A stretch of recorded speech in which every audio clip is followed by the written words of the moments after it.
la première, c'est-à-dire sa première qualité de défenseur devrait être de bien défendre et boucler son flanc gauche. Là, Roulem, il joue contre des Cavani, il a joué contre des Ibrahimovic, il a joué contre des Falcao, il a joué contre des grands joueurs du PSG et de Monaco. Vous dites. Moi, à mon avis, c'est Roulem, c'est le mieux indiqué pour commencer ce match.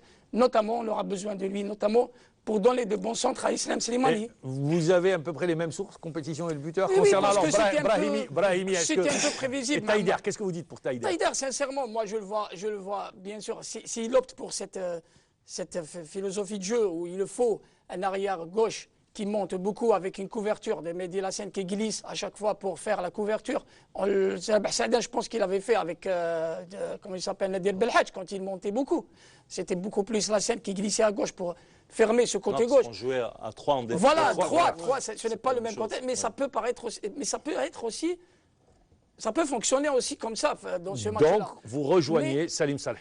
Mais oui, évidemment, c'est les indications. Sur les observations. Ouais, voilà, les indications qu'on a eues, c'est pratiquement les mêmes. Mais après, Vahid Halilovic, il nous a habitués à des surprises.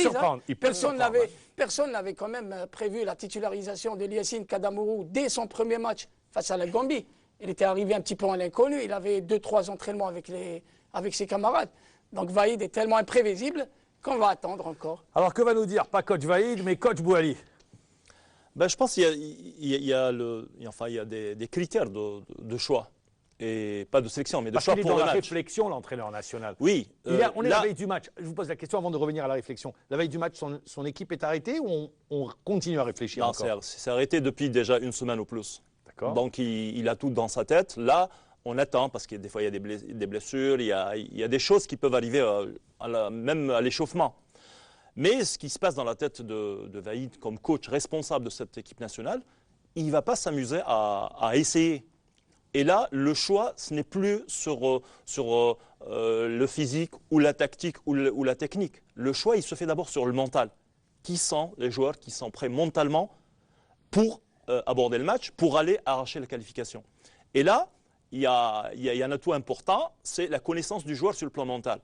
Et la méconnaissance de ce joueur, par exemple, comme Roulem et Msbah, il connaît Msbah sur le plan mental, comment il a réagi par rapport au match qu'il a joué depuis qu'il est arrivé en équipe nationale, et il ne connaît pas Roulem, et il ne connaît pas sa réaction par rapport à tout ça. Il n'a pas encore joué. Donc, il a fait un petit bout de match. Donc, il a joué contre le Bénin quand même.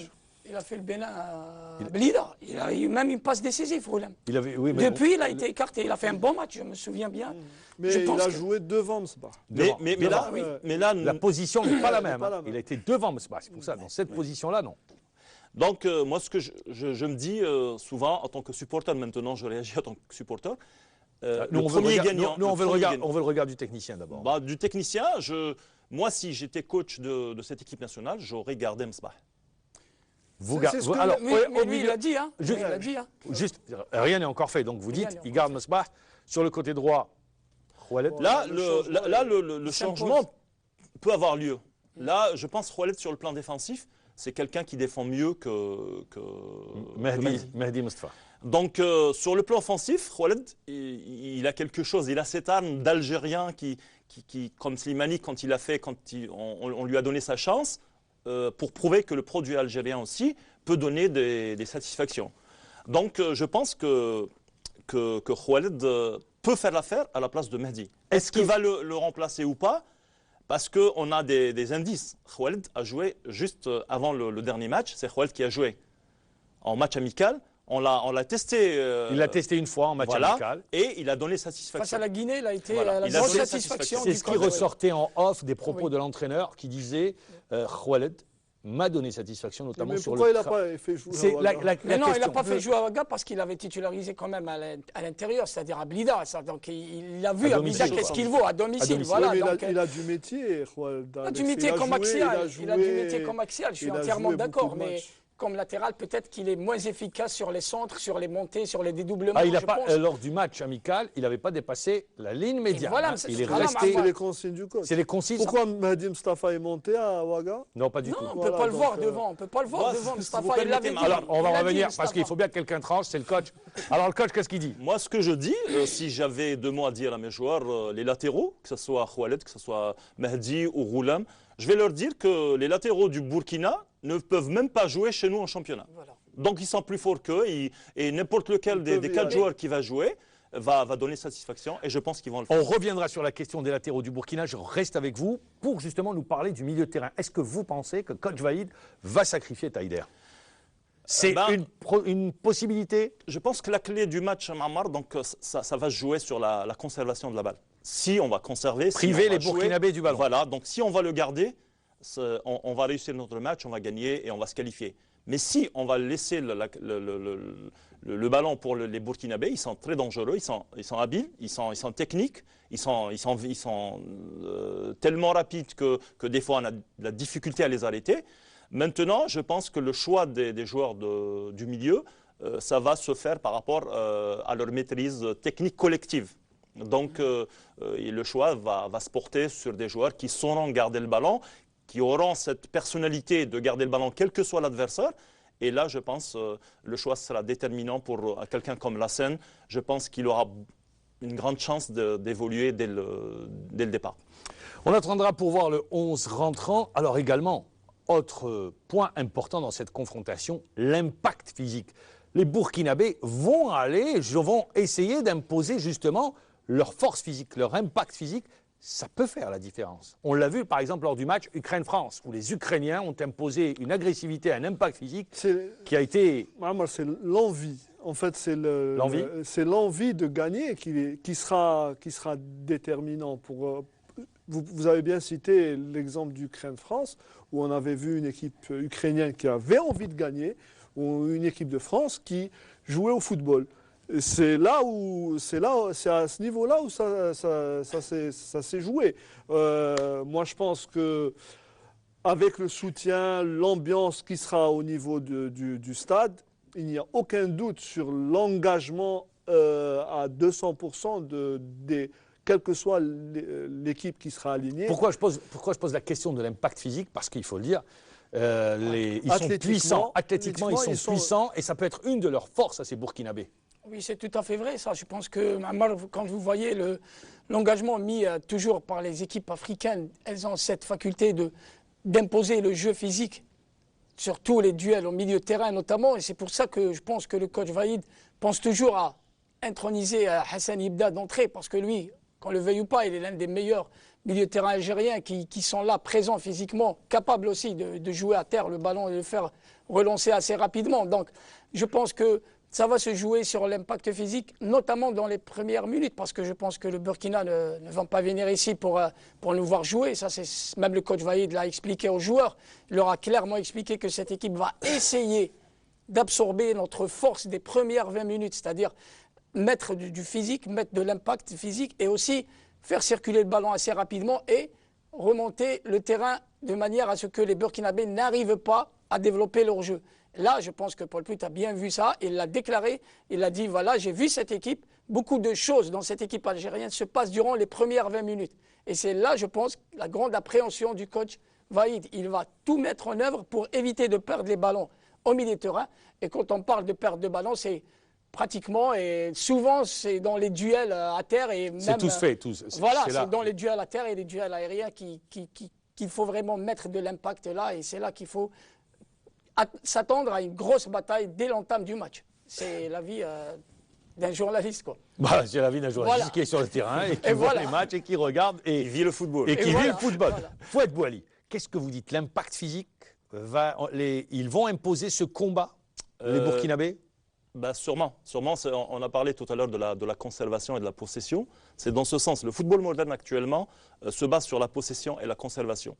Donc il y a le physique, il y a la technique pour conserver, pour bouger, pour donner des solutions à ses coéquipiers.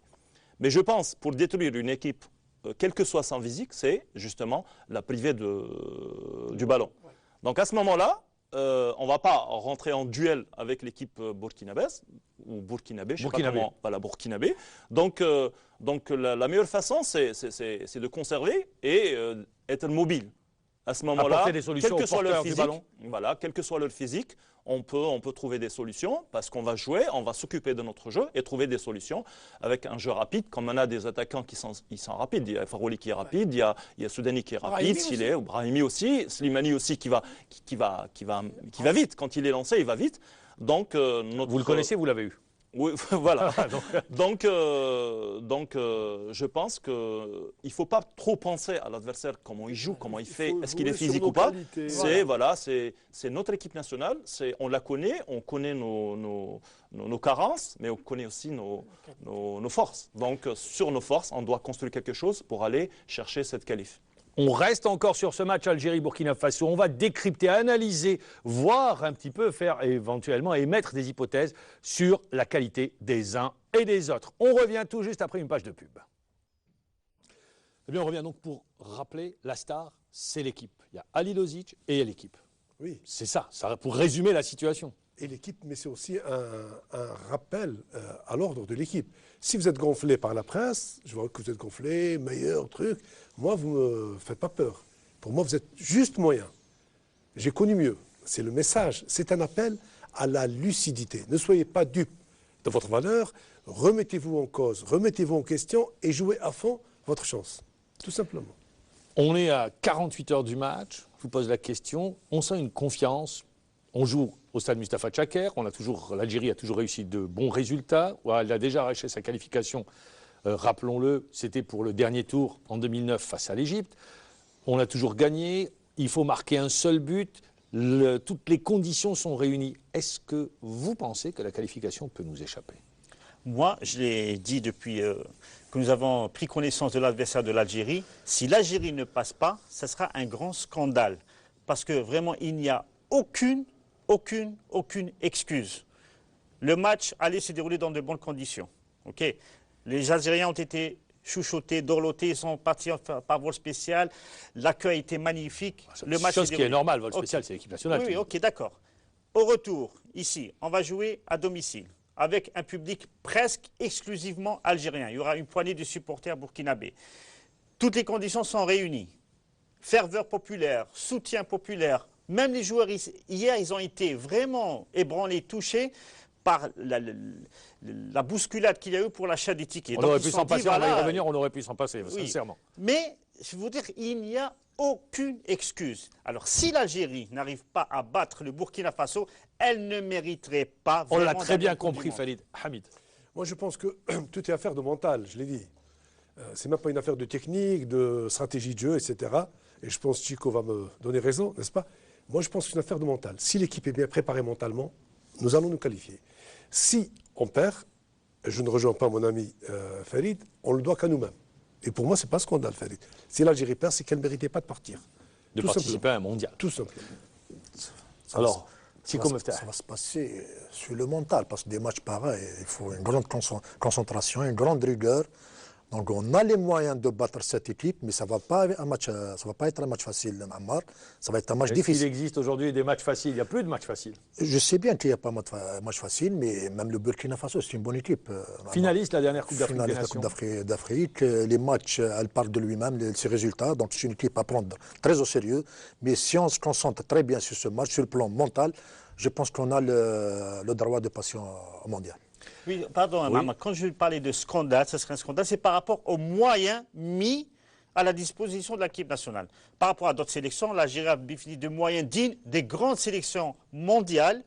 Et ça serait, c'est pour ça que je dis que c'est un scandale si on ne passe pas. C'est le standing de l'équipe.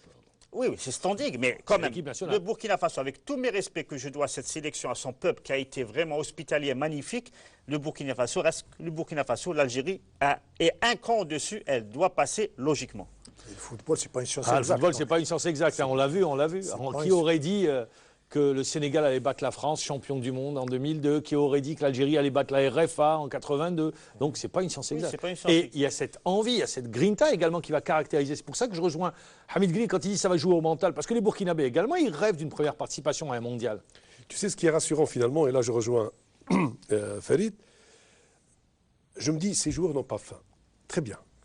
Mais ces joueurs ont faim d'une chose, d'une valorisation de leur valeur boursière, j'allais dire valeur marchande, vénale. C'est-à-dire qu'ils voient, ce sont des professionnels, ils voient